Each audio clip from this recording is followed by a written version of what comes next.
Mercoledì 15 luglio, San Bonaventura.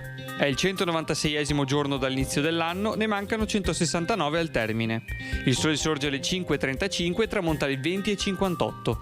La luna si leva alle 6:34 e tramonta alle 21:54.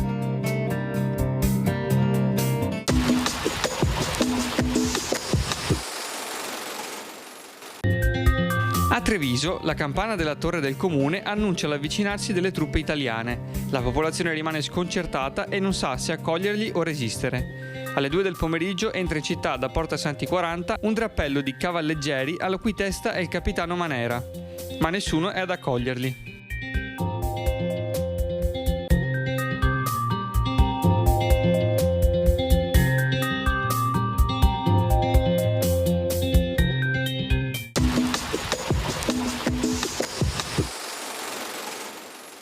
Le previsioni per domani. Tempo nel complesso variabile, con nubi più presenti nelle prime ore sulla pianura e dal pomeriggio, almeno localmente, sulle zone montane. Per il resto significativi spazi di sereno. Fasi di piogge sparse con dei rovesci o temporali probabili più significativi nelle notti, possibili localmente sulle zone montane ed occasionalmente su quelle pedemontane dal pomeriggio in poi. Per le temperature minime contenute variazioni di carattere locale, massime senza notevoli variazioni sulle zone montane, un po' in calo, specie a sud su quelle pianeggianti.